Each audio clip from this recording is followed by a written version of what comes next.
Now if you're using the modified engine mount here, either with the Kevlar or without it, or with the engine clip or without it, first we need to take care of the Kevlar. So I'm going to just coil this up around my fingers like this, and for the moment I'm going to just stuff that down in here.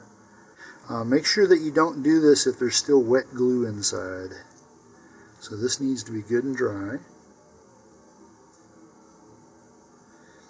Okay, so we got a little bit sticking out there, but that's okay, it's not going to hurt anything. Okay, and now I'm going to prep the body tube just as I did before.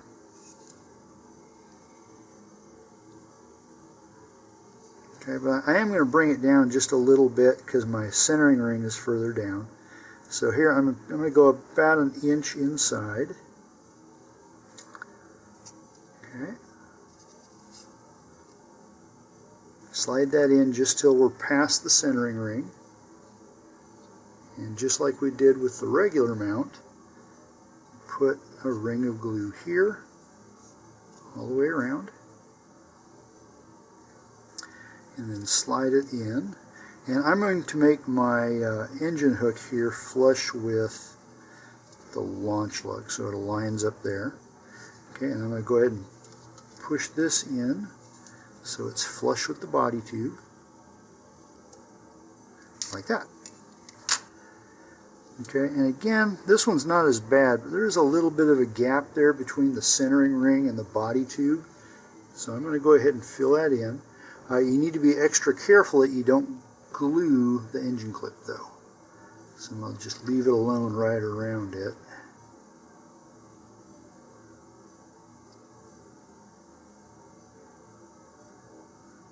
Okay, just like that. Looks like I can just wipe that part off. Okay, and you can see the shock cord down inside there. And so once you've got this glued in, go ahead and take a pencil or a dowel or something.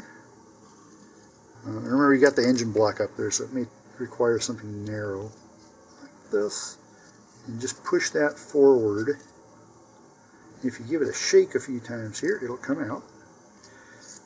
Okay, and now I'm just going to pull up gently and away from where it comes out of the side there, so that I'm not gluing it against the side of the body tube. And I'm going to turn the whole thing over. I'm still keeping a hold of that. And now I'm going to set it up on its end like this, and I can let go of the shock cord at that point. Now once the glue has set up enough on the motor mount so that we don't have to worry about it sliding back out again, we can go ahead and attach the fins. So to do this, put a thin but even bead of glue on the fin root edge here. Okay, that's actually too much. So what I'm going to do is just take my finger and smooth that out a bit. Okay, but this is often something that beginners do. They're thinking having a lot of glue on there is going to make a tighter junction. But what it does is it makes it take a long time to dry. Okay, so initially we're just going to put this on, and the back edge of the fin here should be flush with the body tube. So I'm just going to put this on the line. Alright, touch it to it. I'm going to pull this back off. Now another trick you can do here is you can take some sandpaper and just roughen up right along the line there. And this helps the glue adhere better.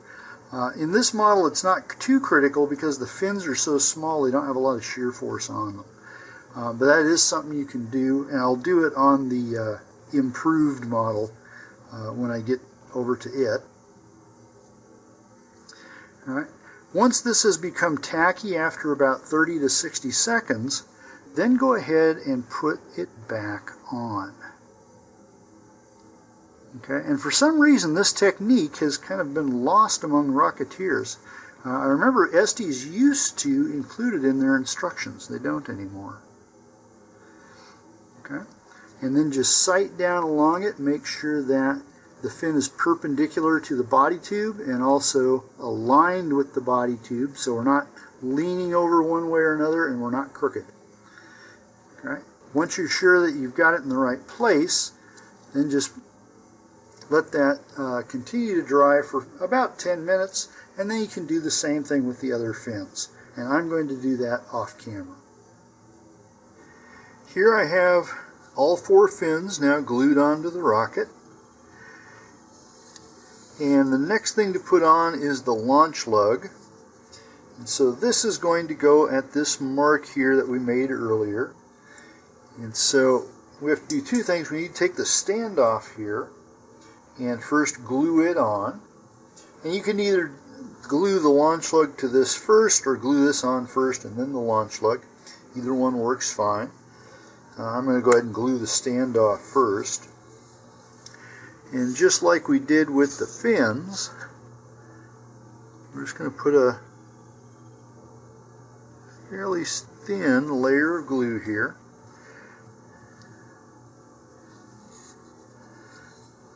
Okay, and then if you notice my line didn't go quite long enough here, if you want to extend yours, that's fine. I'm just going to use the existing line to check my alignment.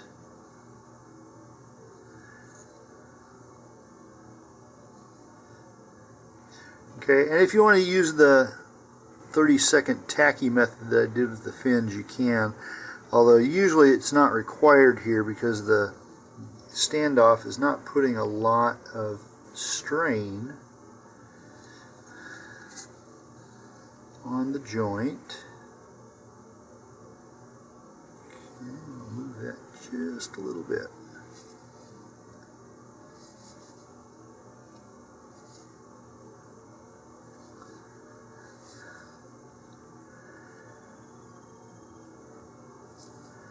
Okay, and then we'll let that set up for just a few minutes and then glue the launch. So for the launch lug, I'm simply going to put this on. You can either apply glue to the launch lug or apply glue to the standoff. I'm going to do the latter here. Again, we don't want to start out with a lot. It just makes everything soupy. We'll go back and reinforce all this later. Okay, and then just attach that, and once again check to make sure everything is straight.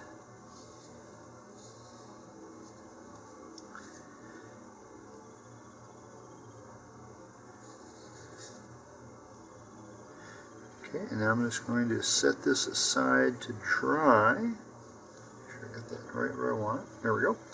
Alright, I'll set this aside to dry, and we'll come back and put in the shock cord now. Okay, now if you're doing the modified one here with the papered fins, these will go on in just the same way, although as I mentioned earlier, I'm going to show you one other thing that you can do here. Alright, I've not measured my launch lug line here, so I'm going to do that quickly before going on.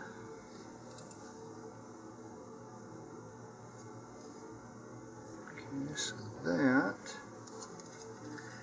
needs to go here.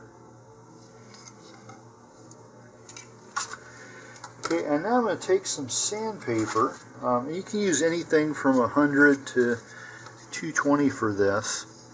And any place that I'm actually going to glue, I'm going to roughen this up a little bit. And this doesn't take much. All I'm doing is breaking through the glossy layer on the paper tube, and this gives little teeny tiny ridges that the glue can bond to easier.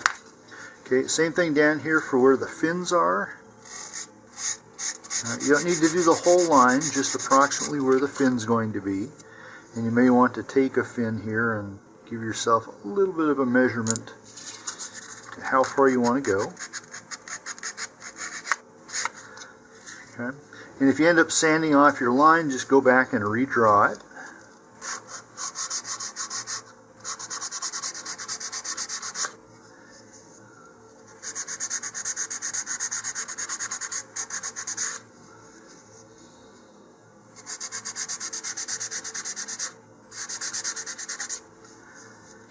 Alright, and from this point it's just like you would do with the regular balsa fins. Okay, so I'm going to put a thin bead of glue here, and if you have that little bit of paper on the root edge, you just kind of push it outward.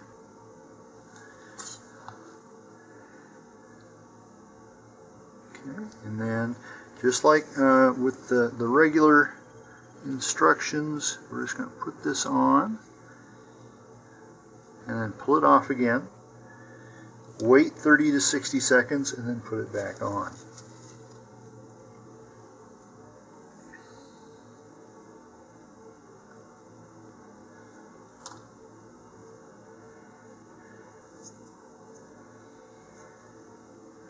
Okay, I'm just going to put this right back where I had it. And then sight down the rocket here. Once again, making sure that the fin is perpendicular to the tube and straightly aligned with it. Okay, and then let that dry for 5 to 10 minutes and repeat with the other fins. And I will do that off camera. Now, while the fins and everything are drying on the body tube, we can look forward here to the nose cone. Now, this is going to be a bit of a challenge here. You'll notice here there's a seam on either side of the nose cone here, and this is part of the molding process. And then we've also got some grooves down here, and these are intentional. Okay, so these are actually part of the detail of the nose cone. And so you've got a couple options here. One is you could simply use the nose cone as is and just put up with the seams here. Normally what I like to do is sand the entire nose cone, but in this case it's going to be a bit more difficult because I don't want to fill in these detail lines here. So at minimum, you're probably going to want to do some fine sanding here. Using either 220 or 400 grit sandpaper, somewhere in that range. And really all I'm trying to do is knock down that line.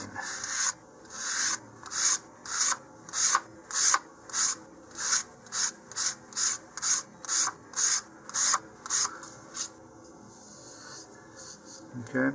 Now it'll knock down the upper part, but where we have a valley in here, that's going to be more difficult. You can't just sand that out without weakening the nose cone. I'm going to come over here and sand down the ridge on the other side.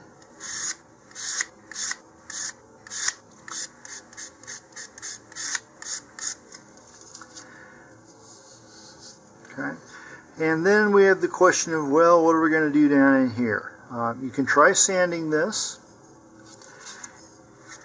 And if you're going to, just do it really lightly. Just use a corner of your sandpaper so you can have some control there. What we don't want to do is flatten out the area around the circumferential rings here.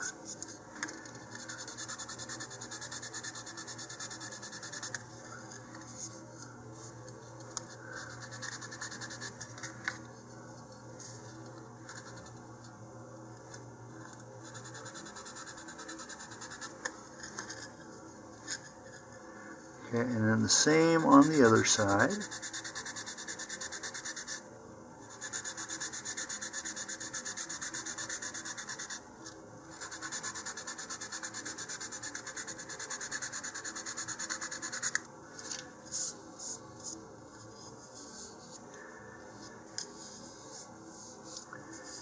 Alright, now if you want to blend this even more, you can give the rest of the nose cone a light sanding. And if you're careful, you can even do it all the way down here. I would use some even finer sandpaper if that's what you want to do. Some 320 or 400 grit. The reason to do that is kind of like sanding the body tube, in that it gives a better grab, this time not for glue but for paint. This is polystyrene, so most oil-based paints will stick to it reasonably well anyway. Okay, so that part's up to you, just how much you want to eliminate these lines and get a very uniform finish. Something else you can do, and again, you want to be really careful with this because of the detail lines. This is plastic model putty, and what this can do is fill in these valleys here along the seams. You let that dry for 30 to 60 minutes, and then you sand it off, and leaving behind only the area here where there's a dip. Okay. I'm going to show you how to do that here. Again, this isn't critical, but it will give you a smoother finish on the nose cone. So here I'm just going to take my tube.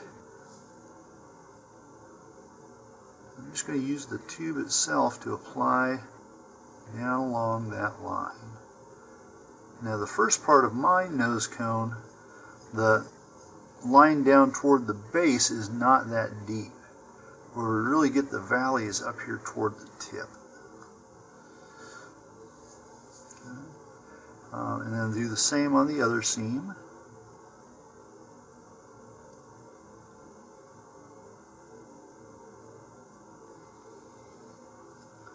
And this is actually water-based, so you can use your finger here to simply smooth that in on both sides.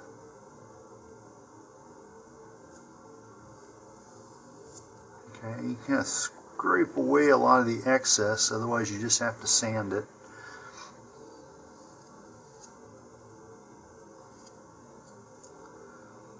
Okay, so I'm going to let that dry for about half an hour and then sand it down. The putty has finished drying here, and now you can take some 220 or 320 grit sandpaper and bring this back down so the only part showing with the putty are the actual grooves. 400 grit sandpaper is probably too fine at this point. This stuff really clogs up sandpaper quickly, and so if you're using 400, you're going to be at this for a while.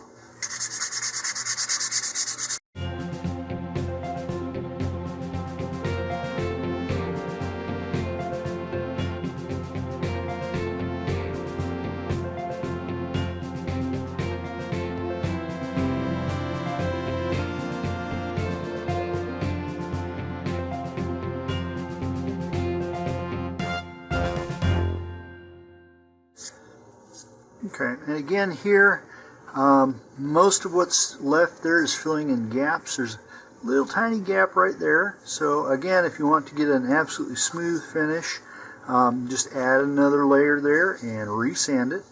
And now I'm going to sand lightly the entire forward section of the nose cone here. I'm trying to avoid down in here in the detail area.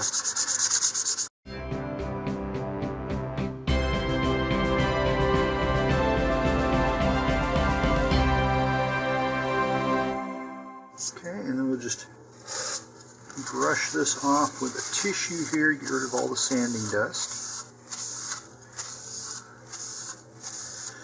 Okay, and so then, as I said, you can go back and fill in any remaining gaps there if you need to. Otherwise, this is ready for priming. Once the fins and the launch lug have dried, then go ahead and put fillets in. And here you just use the same glue that you used for the fins. And I'm just going to run a bead right in the corner here. Okay, and then smooth that in. And then with the excess, I'm going to go to the facing fin here and smooth that in. If you don't have quite enough there, just add a little bit more glue to it. Okay, and then I'm going to let this dry. The wood glue I'm using sets up pretty quickly, so 5 to 10 minutes here. And then go ahead and turn this and do the next set of facing fins. You want to be letting this dry at horizontal or close to horizontal so that your fillets don't run toward one end of the rocket or the other. And then we'll do the same thing up here for the launch lug. Put a fillet against the body and then another fillet against the launch lug itself. And so I'm going to do the rest of those off camera and come back when we've got them all done. While the fillets are drying, we can come back to the nose cone. And I'm taking this a little bit out of sequence from the instructions here. The first thing we probably have to do is remove this little bit of flash from inside the eyelet. And you may have to make several cuts here. The key thing is to not cut through the eyelet, and of course not cut through your finger either. Okay, so just take a few layers at a time if you need to, instead of trying to do the whole thing at once. There we go. Okay, and then the next thing is to add this modeling clay to the inside. Now they're giving us a fairly small hole as a target there, and so you may want to open this up a little bit. Again, we don't want to cut through this eyelet, so I'm just going to use my knife to kind of carve away more on one side. And again, be careful that you don't slip and cut a finger while doing this. Alright, and that just fell down inside, but that's not going to hurt anything.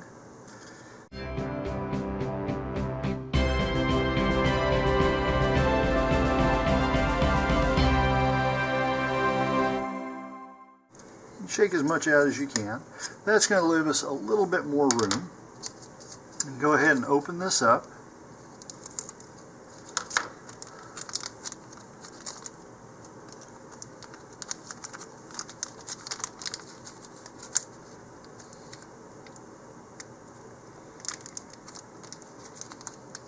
It's really sticky. There we go.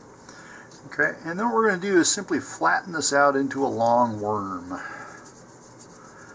Just roll it between your hands a little bit here, and then get it thin enough that we can feed in. I'm going to do this in 2 pieces.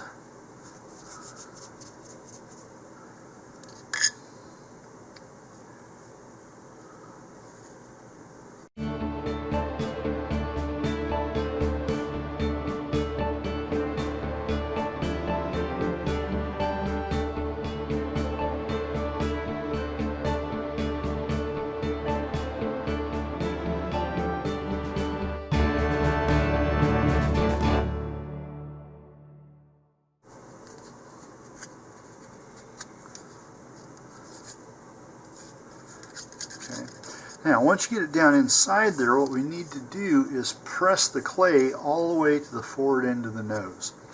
And my little applicator stick here is not long enough, so you'll need some sort of a dowel or rod.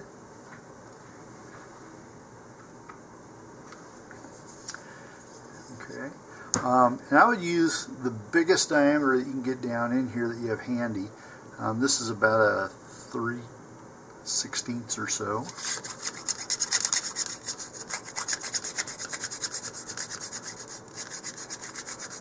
And just move this all around, tamping it down.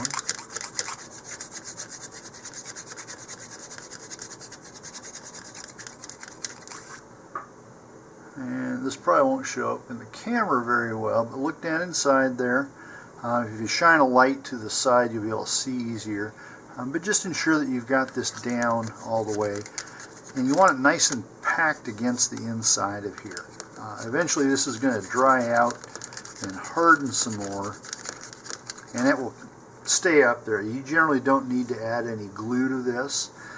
If for some reason it decides to make a liar of me, then you can simply add a little bit of wood glue or super glue on top there. You can also use epoxy. Whatever you add to that is going to add to the weight of the nose. That should not cause any problems except for decreasing your expected altitude. Okay. Now, if you're using some of the modifications that I've been showing you here, you may need to add a little bit more nose weight, and you can simply use modeling clay for that. Our next step here is to mount the shock cord, and if you did the Kevlar shock cord, you can omit this step. This is for the standard rubber shock cord that comes with the kit. So just cut this out. And just like the fin guide, if you prefer not to cut up your instructions, just make a photocopy of it.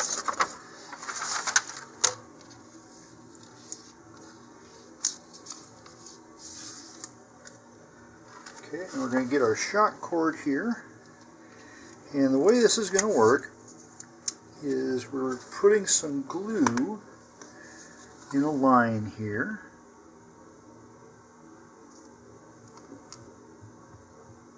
Whoa, that's too much. Okay, I'm just going to take my finger and smooth this out.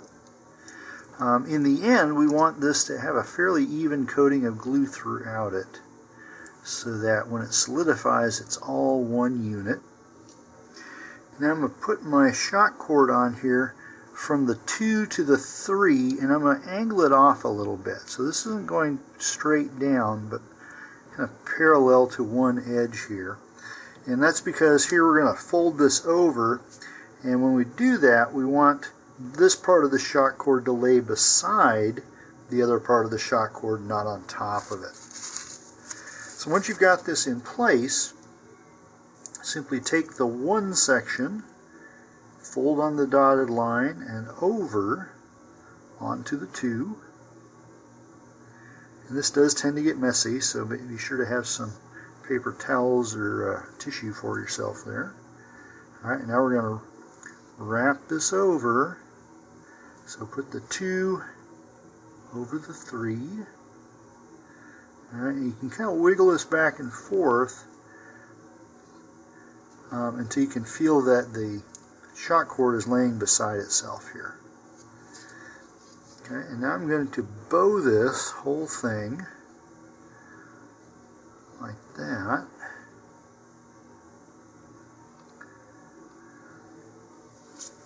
I'm going to add some more glue to this side.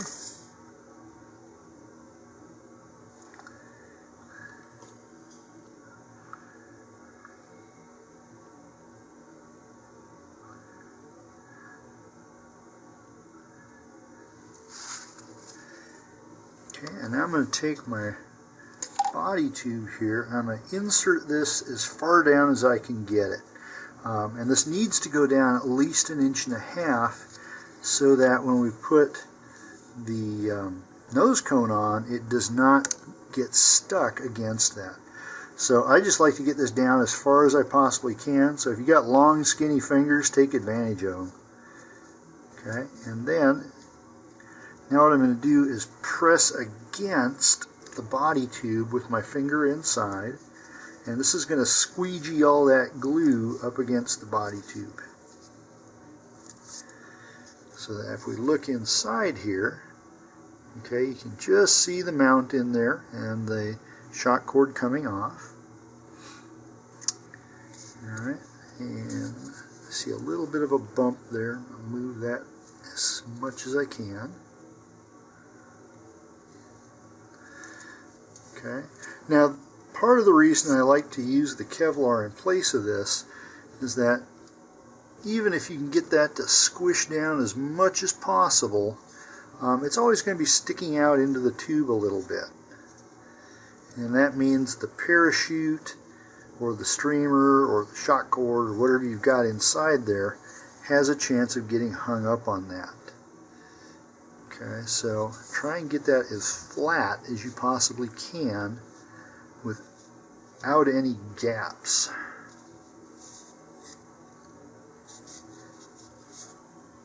Okay, once you've got that in there the way you want it, then go ahead and just set it aside to dry for a little while.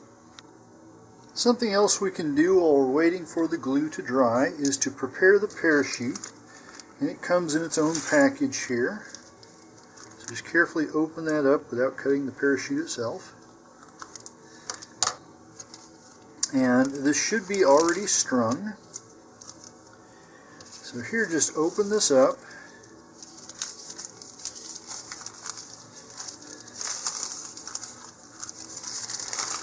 Okay, and typically there are 3 loops here. So one will go across the parachute, and then 2 will go on either side. And the first thing I want to do here is pick these loops up and just string them on one finger like this, and then take the center of my parachute and pinch that between thumb and forefinger, and then pull everything taut. And I can adjust things here so that eventually we want all of those points of attachment to be pretty close to each other. They may not be identical. If you want to get them identical, you may actually have to change some of the shroud line lengths. Okay, but that's going to be pretty close. And so now up at my finger end here, I'm just going to pinch a loop so that those don't shift on me. Now, if you want to just follow the instructions, what they do is push this loop through the whole thing here, and then pass the entire parachute through that. Now, I'm not going to do that, but if you're going to just follow the instructions here, that's the way it goes. So you just pull this through and then tighten down on the shroud lines there until they're tight, and they'll form their own little knot around there. Okay, now I don't like to do that for several reasons. One is you lose the length that you had figured out for them by doing that, and so when you go and tighten things down, you may end up with a lopsided parachute. So I'm going to come back to this, okay, and I'm going to recenter all my lines. That back to where we had it. Okay, and now I'm going to attach these to a snap swivel that you would use for fishing and such. You can get these from sporting goods stores, department stores, sometimes even convenience stores. Alright, but it's got a swivel at one end and a snap on the other. We want to put our loop of shroud lines through the loop end of the swivel. Okay, not the clip-on end, but just this loop. All right, and I'm going to open that up. Now I'm keeping the lines back here pinched between my fingers so they don't change their length. And now I'm going to pass that entire snap swivel through the shroud lines and then pull it back down until it makes this nice knot right here. Okay, and I'm going to pull that out again. And now this gives us two other advantages. So one, unless you built your chute perfectly and have everything the right length and everything, it's going to tend to twist and turn on its way down. And so having the swivel portion here helps keep that from transferring to the rocket. And so it doesn't work perfectly, but if the parachute spins, it starts tightening up the shroud lines like that, and the snap swivel allows that to relax. The other thing this allows you to do is change out your parachute. So if you're not flying, you might want to display your rocket without a parachute, and you can simply take this off. Or maybe it's a really windy day and you want to put a smaller parachute on, or maybe even change it out for a streamer. And this allows you to do this. Okay, so when you're ready to put this on, then the snap part simply goes through the eyelet of the nose cone, and then we just clip that into place, and now that's nicely locked into place. We still have the advantages of the swivel there, and again, you can take this off when you need to. Okay. The main thing you need to be concerned about is make sure that the snap portion of the swivel is big enough to fit around your eyelet without binding. In bigger rockets, it'll have a heavier eyelet here. This little guy probably wouldn't work. It would still handle the weight without any problem, because these things are manufactured to take on a whole lot more weight than a rocket does. But you would need a bigger one simply to get a big enough snap attachment there. Okay, so for now I can just unsnap this again, keep it out of the way, and go back to the rocket build itself. Alright, our last bit of construction here is to attach the free end of the shock cord to the nose cone. Now, depending on how you plan to finish your rocket, you may want to wait on this part until you are done painting it. Especially if you plan to paint the nose cone a different color than the rest of the rocket, then I would leave this step off until you've done all your painting, because it's going to make masking of the rocket a whole lot easier. All right, but when you are ready for it, what you'll do here is simply pass the free end through that eyelet, and then just tie a double knot or 2 half hitches onto this.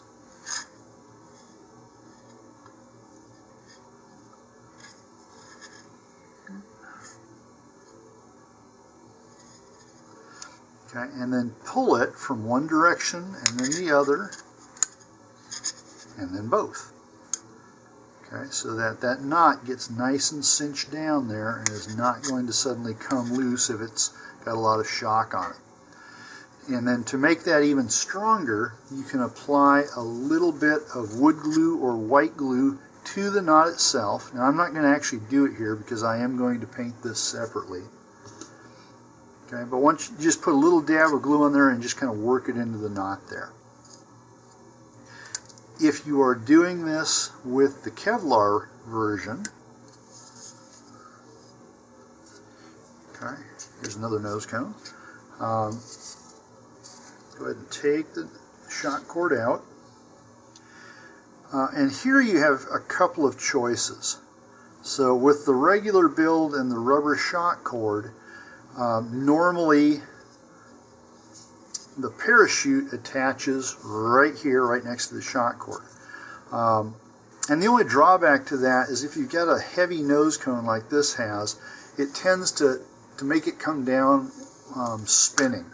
And so that's going to give you increased chances of wrapping up your shroud lines and such. There's not much you can do about it with the rubber shock cord though.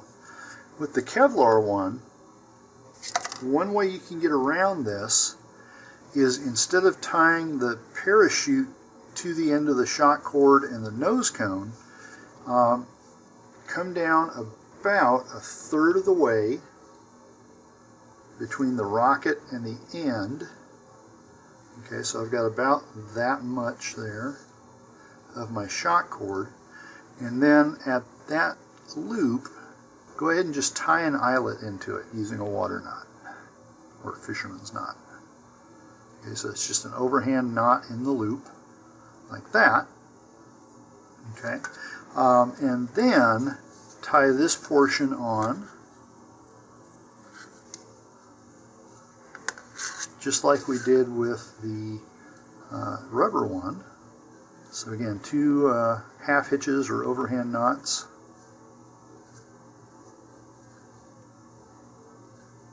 Now again, I'm not going to completely finish that task because I am going to paint this separately.